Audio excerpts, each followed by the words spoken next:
Good morning. Welcome back. It is tea time on turn 7. You want to go to where? You're going to go to school in 2 hours, okay? This kid loves school. Adrian, no screaming. Okay, so we're going to do another play test. I guess we could look at the Skullbriar that we've been talking about briefly on the podcast. So, I don't know. Like, the idea was fun, but when I'm playing it, I'm like, it's good. It's not my style, so it's hard for me to get excited for a deck like this. So, so again, in my play group, I'm just doing how I enjoy. So, I don't know if Golgari Rot Farm is a great choice for this deck, to be honest. What I found was that when like this deck, it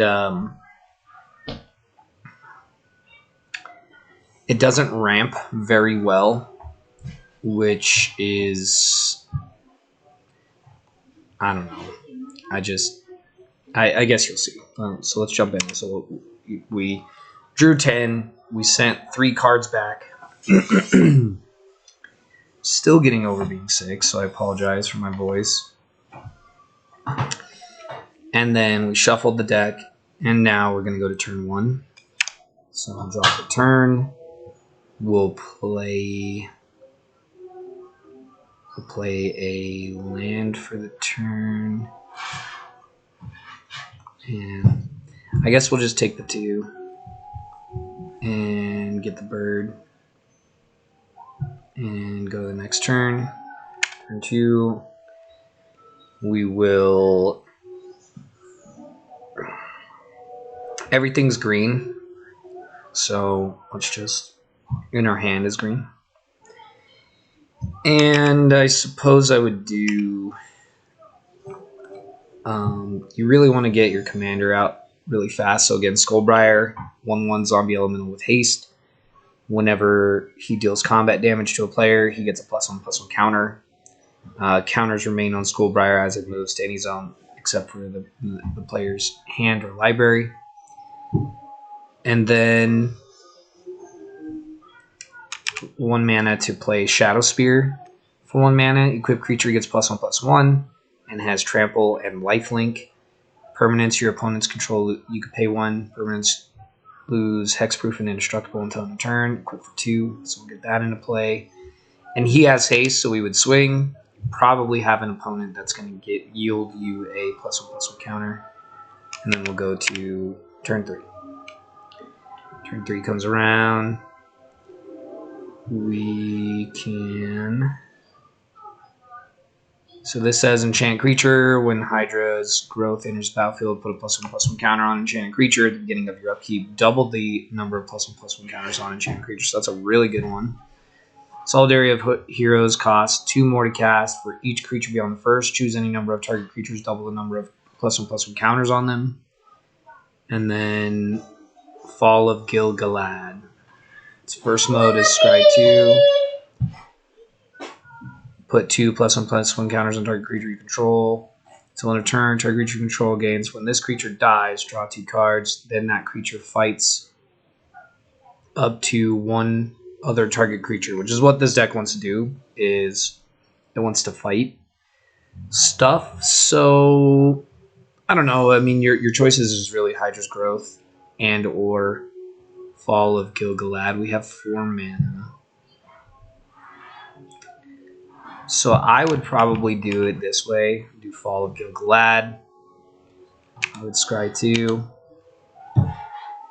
+1/+1 and lifelink. Whenever land enters battlefield, you can proliferate.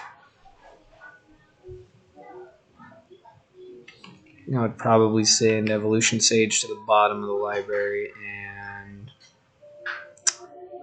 I guess I could keep Eternal Thirst, not a big deal. So that would go on the top of the library.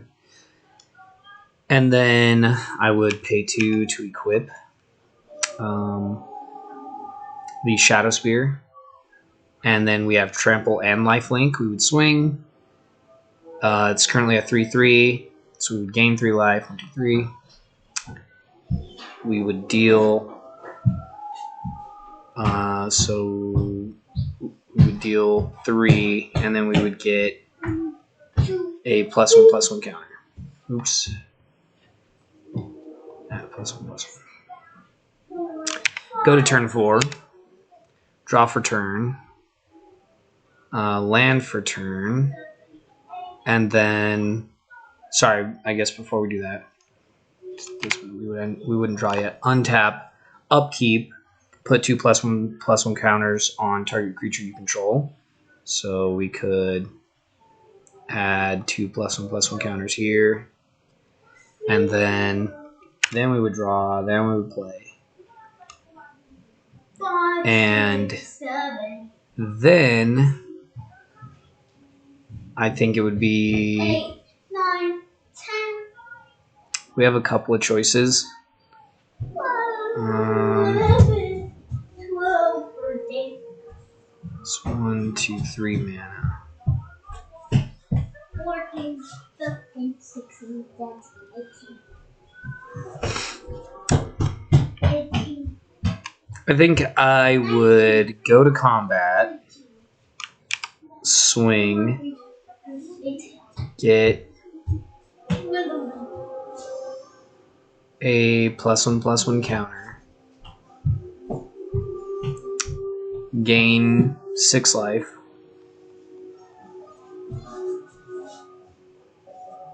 and then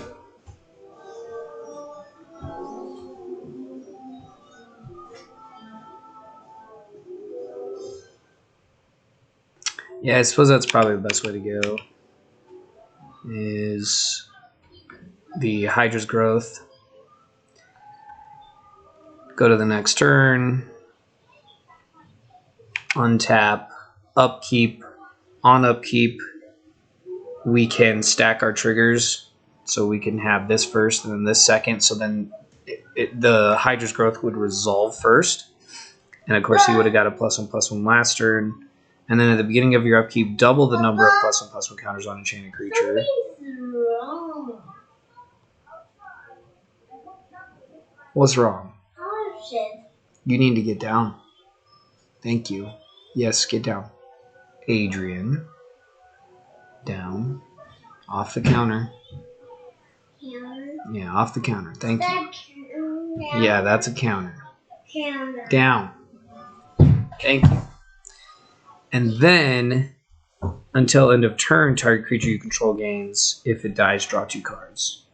And then it could fight a creature, so we could fight a creature, which would deal 13 damage to a creature, which we would obviously choose something we could beat. And we would go to 60 life. Then we could go to combat. Pick that up. You need to get the towel and wipe that up. Wipe it up, please. And then we have like quite a few choices here. It kind of sucks because I don't. Well, I think what I would do actually is go to combat, swing. You get a +1/+1. We would gain 14.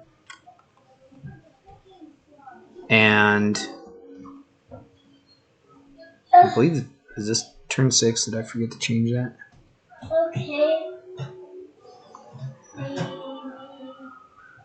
Change counter from 4 to 5. No, this is turn 5. And somebody could very well be dead because this is all commander damage. And then we could pay 4 to play Momentous Fall. We would gain, as additional cost to cast, we would kill Skullbriar, sending him to the command zone. with obviously with attacks. And then Adrian. That's enough. Just pull it off. There you go. Okay. Yep, go dry it up.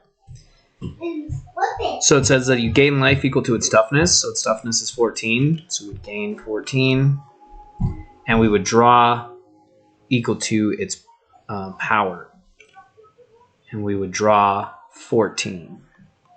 And then because, oops, what the heck? I did not mean to do that.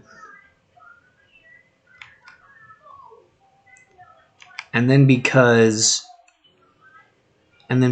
he died this turn with the fall of Gilglad, we would draw 16. So I would argue losing Hydra's Growth. Like if Hydra's Growth said sacrifice Hydra's Growth, draw 16 cards, we would do that, right? So we're going to draw 16 cards. And the other thing that we could do is so what we could do, so if we want to play this perfectly, if we wanted to play this perfectly,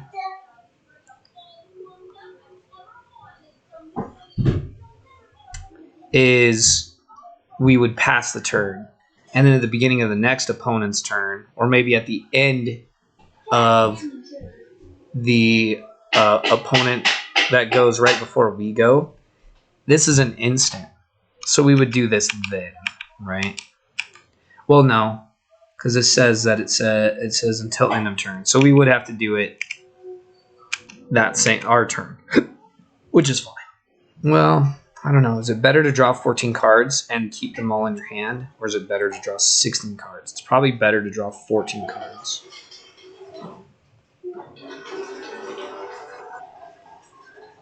And keep them all in your hand, right?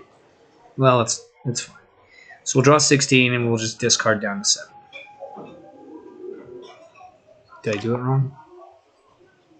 No, here we go. Okay. So now we can take the best cards from the 16 that we drew. So he's in the command zone. So we don't need Eternal Thirst because we have Shadow Spear, unless someone got rid of that, and then we really do want that lifelink counter that can't be gotten rid of. And this is another draw. Thundering Nightmare. Plus, whenever another artifact or creature is put in the graveyard from the battlefield, put a +1/+1 counter on equal creature. It's decent. Whenever one or more non-token creatures you control create a fungus of equal base power, toughness each equal to the total power of those creatures. Double the power. So I would probably go Golgari can go to the great. Oopsie. I meant to send that to the graveyard, not the bottom of my library. So this goes to the graveyard.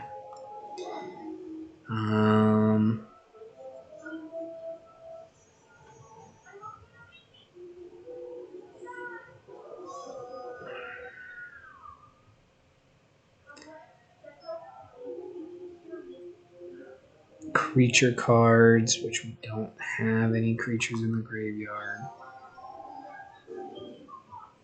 So that can go. Land can go.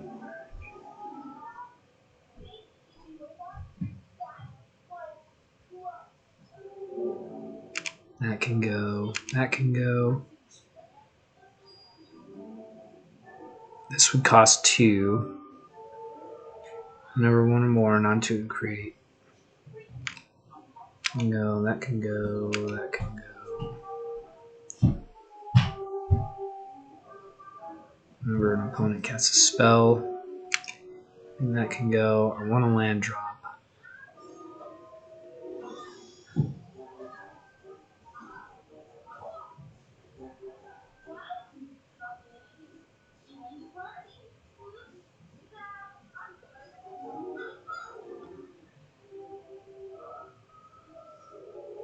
Solidarity can go. We just need one more.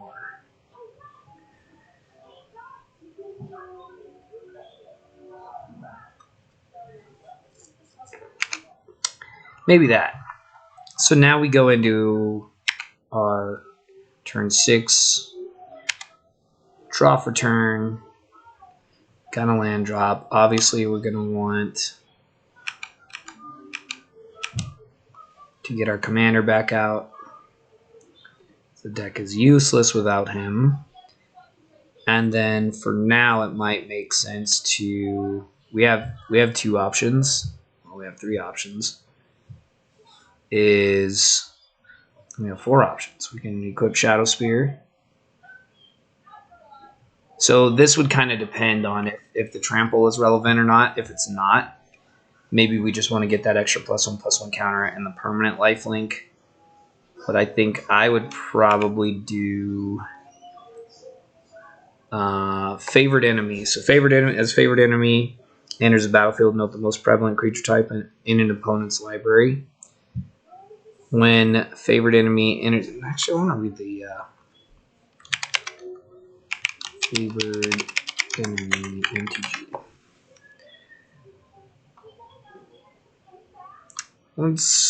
It doesn't have any rulings for it. As favored enemy enters the battlefield, note the most prevalent creature type in an opponent's library.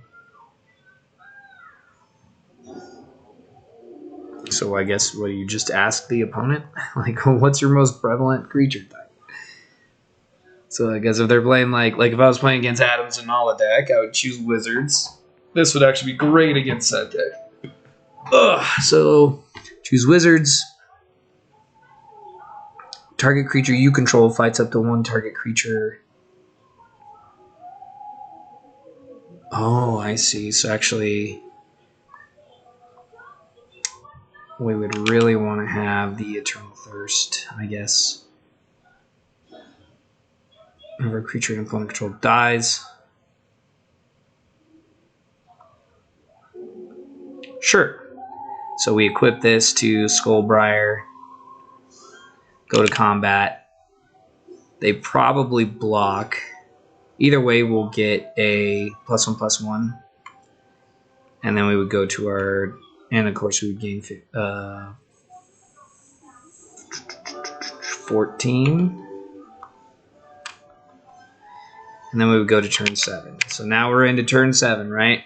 So this is supposed to be the big play, the big turn as our goal.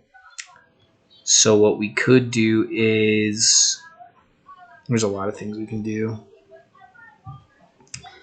You could just do this, I think, because it's 7. 1, 2, 3, 4, 5, 6, and 7. So we could go to combat, swing for 15, gain 15, and then we could play 2, 3, 4. Wait. Oh, I don't know if we could do that because of how you have to pay for it. Do we have a green? Oh, we do. Okay. So Jared Golgari Lichlord gets +1/+1 for each creature in your graveyard, which is 1, 2, 2. So he comes in, gets 2 +1/+1 counters, and then if this would end the game, we could sacrifice Skullbriar, and each opponent would lose 16 life. Each opponent loses life equal to the sacrificed creature's power. So that could be a game-ending potential. It could be bigger depending on Eternal Thirst and how that played out. Our other option would be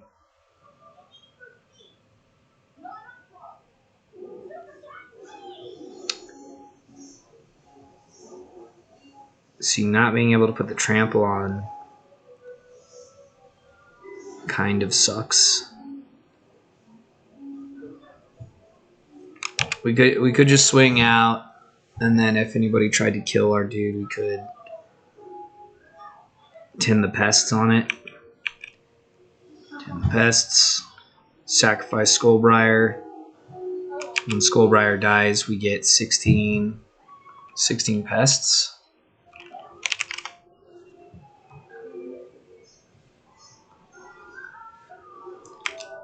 Oops, dang it.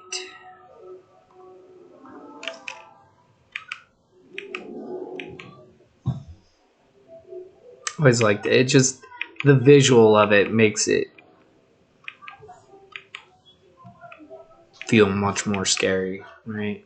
1, 2, 3, 4, 5, 6, 7, 8, 9, 10, 11, 12, 13, 14, 15, 16. And then when this creature dies, you gain 1 life.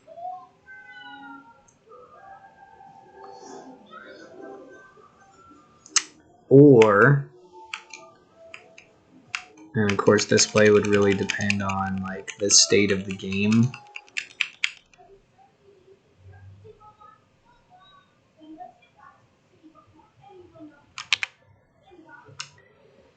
Or we could go Conclave.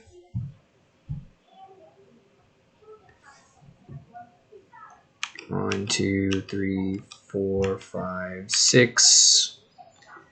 Conclave. We can back him up 3 times. 1, 2, 3. And then when he deals combat damage, not only does he gain the counter that he gets, he would also then double his counters.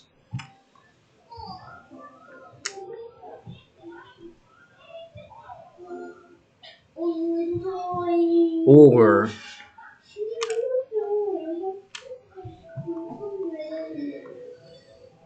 we could Return of the Wild Speaker, draw 16 cards. So you can see like the deck can do, I don't know. So again, this is kind of the first iteration of the idea of this deck, so I think it still has a ways to go, to be honest, as far as playtesting and changing things, moving things around. But we'll see. I was really excited for it at first. Now that I've done some playtesting with it, I'm like, this just isn't. It's just too simple for me. I like decks that are more combo, more complicated. But it could be a good deck for someone that's beginning, new to the game. I think most like Magic alumni players want to have like an easy to play deck for people that get interested and want to try the game, or if they're trying to get somebody into the game. Okay, so I think what I would do with this hand,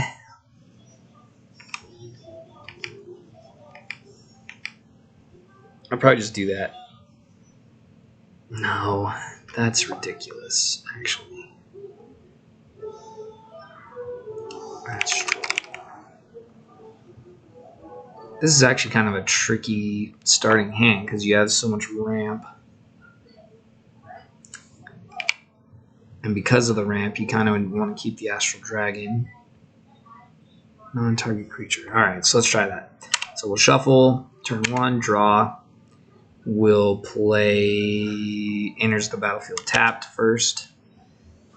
Turn 2, draw. Command tower is fine. And we can get the Marrowleaf Pixie into play. Turn 3. We can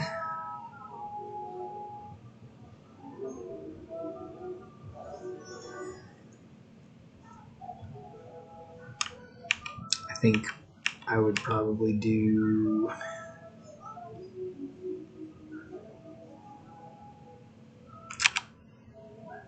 they are tapped, right? Huh. I don't know. Let's try and do it this way. Gyre Engineer. Next turn.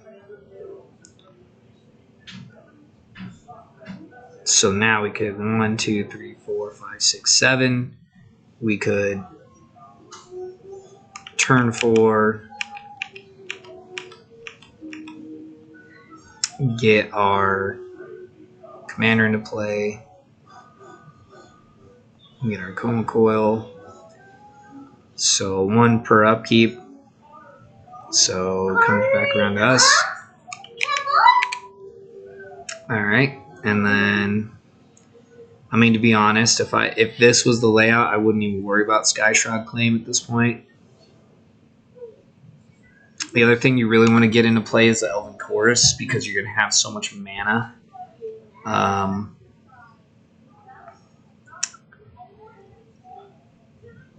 6, 1, 2, 3, 4, 5, 6, 7, 8. So what we could do is Astral Dragon. And when Astral Dragon enters the battlefield, create 2 tokens that are copies of target non-creature permanent. So we could just copy 2 command towers. Oh my goodness, please. And these are 3/3 flying dragons. We could swing, we could turn off people's stuff. Turn 6, we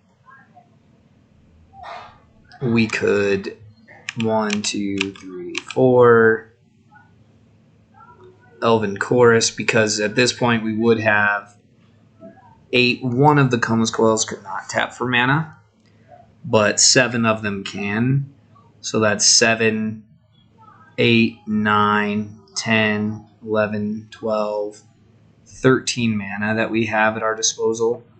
So I would probably keep 5 mana available to me for the Spell Swindle. What we could do as well, and what we're really missing is actually card draw, but what we can do is we can flip the top. So it says you may look at the top card of your library at any time. You may cast creature spells from the top of your library. Creatures you control add 1 mana of any color. Tap, add 1 mana of any color. So the other thing as well is we could play Hidden Strings on Astral Dragon, and then we could do like 1, 2, 3.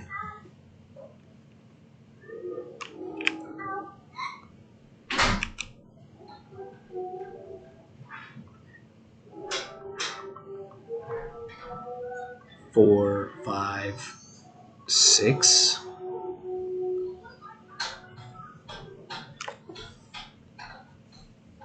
And we could cast Spitting Image as a copy of Astral Dragon, copying maybe 2 more Gyre Engineers. Oh no, we can't, because that's creature. 2 more command towers.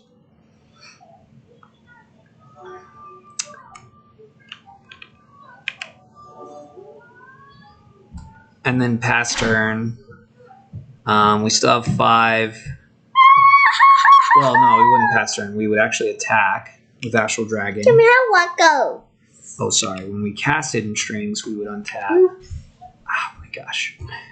See what I mean? Like, this is way crazier. When we cast Hidden Strings, we could untap 2 for more mana. 1, 2, 3, 4 for Sky Shroud Claim. Go get 2 forests, put them on the battlefield. So we could get this. We could get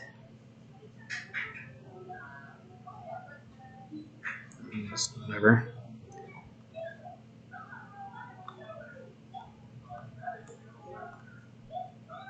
Alright, Sky Shroud Claim. Up to 2 forest cards, not basic lands. Put them on the battlefield. They don't need to be tapped, so these can come in, not tapped. Then when we attack, we could untap Gyre Engineer, we could untap one of our, because this is ciphered onto the Astral Dragon when it hits. Oh, goodness me. Then we pass the turn. On the opponent's turn, 1, 2, 3, 4, 5, we would Spell Swindle something. Let's just pretend it's only for 5. Could very well be more. Play Treasure. Treasure's equal to 5. Maybe it was a board wipe. We protect our board. And then it comes back to us. Turn 7. Draw for turn. We can look at the top card in case it's creature. And then we could Distant Melody. 1, 2, 3, 4. And of course we would have another 4. Actually, now we would have another 4 Koma coils, tap 4 mana, play Distant Melody, choose a creature type, Serpent, for each permanent you control that, draw a card for each permanent you control that type, which is 13. And then we could draw 13. And that's where this deck would end up on a turn 7. And now we have access to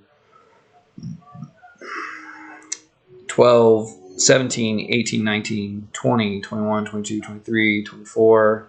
Oh, I already lost count. 12, 13, 14, 17. I don't know. Gabriel, can you put it in his room? 12, 13, 14, 15, 20, 21, 22, 23, 24, 25, 26, 27, 28, 29, 30. And then when we hit with Astral Dragon, 31, 32, 33. So we have a potential of 33 mana. And what we can do, because we have the Spitting Image in the graveyard, we can retrace this. You may play this card from your graveyard by discarding a land card in addition to paying the 6 mana. So, I mean, the sky's the limit. This has a lot of firepower in it. One of the cards that I'm probably going to take out, sadly, is Curse of Unbinding, because the reason I put that in was because I thought it would be really funny with Astral Dragon, but it doesn't work with Astral Dragon because it turns it into a creature, so then it can't enchant a player. This is target creature. Yeah, so Curse of Unbinding, really sad that I'm not going to be able to make that one work. But, I mean, we could play Agent of Change, we could play Gilded Drake, we could Rite of Replication those things. Like we could play Agent of Change. We could afford to Rite of Replication that, because we're saying we have 32 mana, right? So that's down to 25, and then 2016, and then we would have 2, 3, 4, 5. So we would have 6 Agents of Change. And then we could go down to 12 mana, playing Second Harvest. When we play Second Harvest, we would get a token for each token that we control. So we would double our treasures. We would double our Koma coils. We would make an additional 5 Agents of Treachery. 1, 2, 3, 4, 5. We would get an additional Astral Dragon. That Astral Dragon could then copy something. So if we played Paradox Haze, or we played Verity Circle before doing this play, we could have 2 more copies of Verity Circle that are 3/3 dragons. The 2 would be a 3/3 dragon. And then when we sacrifice a Koma coil, causing an opponent's creature to get tapped if they have any left, because I'm going to own. And Agent of Treachery, something to note, is it's gain control of target permanent. It's not even. It's not even the.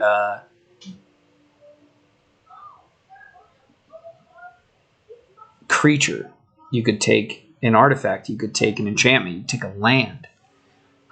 So we could really take a ton of things from people, and then every time that we sacrifice a Koma Quill to use Koma's ability to tap a creature, we would be drawing 3 cards because we have 3 Verity Circles. Whenever a creature an opponent controls becomes tapped, if it isn't being declared as an attacker, you can draw a card. So every time we sacrifice 1 Koma Quill, we would be drawing 3 cards. So this deck, as you can see, like when we compare a turn 7 of this deck versus the Skullbriar, I feel like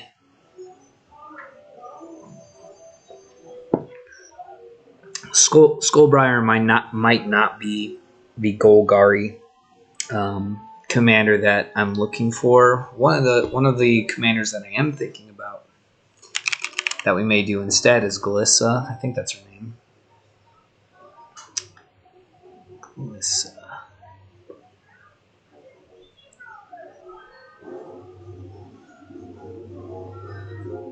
I think the one that I really like, though, is... I think it's this one.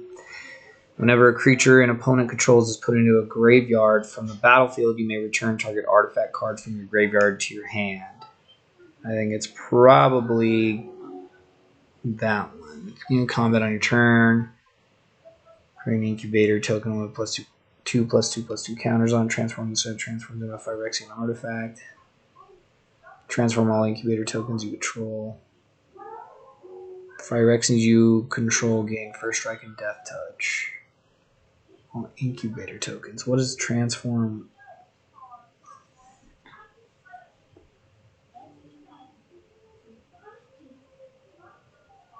Glissa, Herald of Predict. I don't understand that card.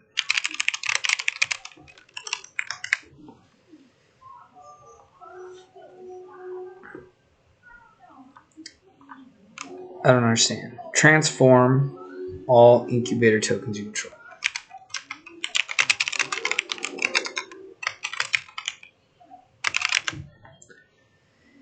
Transform is a keyword action introduced in Innistrad and means to turn a double-faced card on the backside, changing the face that is visible.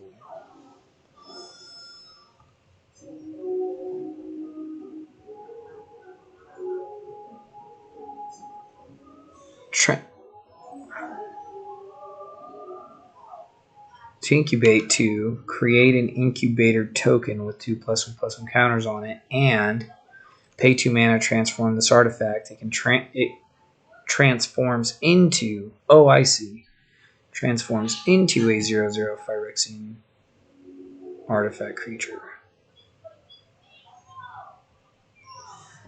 That's interesting. I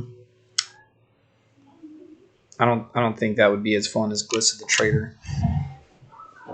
But I don't know. I'm gonna look into more Golgari because I think the next 2 decks, because I usually build 2 decks at a time, is gonna be, I'll probably do a Rakdos and a Golgari, because Rakdos is what over the years like I've just grown an affinity for. It's like my main powerhouse. Like I love red and black because I love controlling opponents' creatures. I love murdering them. I love dealing damage straight to people's faces. I just like being able to do things that, like, not to the point that people can't play, but I like to be like for example, okay, so I can imagine people are like, dude, you're playing Agent of Treachery. Like, what do you mean? Well, I'm not playing Agent of Treachery with Deadeye Navigator. And I apologize to anybody's playgroup who's seeing this for the first time and thinks it's a good idea. It's not a good idea. I'm going to tell you straight out the gate. So when Agent of Treachery enters the battlefield, gain control of target permanent. Deadeye Navigator, when it enters the battlefield, you soul bond it. So you can bond it to the Agent of Treachery, and then you can use the ability one colorless and a blue, one and a blue, to exile this creature and return it to the battlefield under your control. So every time that you pay 2 mana, you gain control of target permanent. Pay 2 mana, gain control of target permanent. Pay 2 mana, gain control of target permanent. Pay 2 mana, gain control of target permanent. So that is like indefinite. Like this is just, I mean, to do this, we had to spend 6 mana on a Spitting Image. We had to spend 9 mana on a Rite of Replication, 7 mana on an Agent of Treachery, and then 4 mana on a Second Harvest. So this is brutal, but math hurts, right? So whip out my handy dandy calculator. So we got 7 plus 6 plus 9 plus 4. So we had to spend 26 mana to do this. And several cards, whereas Deadeye Navigator, you just get that out and then it's just infinite forever. And people will do like infinite mana combos with this. So it's definitely, it's gross, but it's not as gross as it could be. It's in my opinion, I think it is a socially acceptable play to get Agents of Treachery like this. So yeah, so I guess what I would like if people are actually watching it looks like I'm getting some views. But if you're watching this, what I would like is recommendations on a Golgari, recommendations on a Rakdos, and then what should I replace Curse of Unbinding with the idea that I want something that is like the fun level of Curse of Unbinding, that I can copy with Astral Dragon, so it can't be a creature. So I guess if you guys want to contribute to my shenanigans, that's what I would appreciate. But anyways, that's going to do it for today. Thank you guys for joining me, and we'll see you next time on Turn 7. Cheers.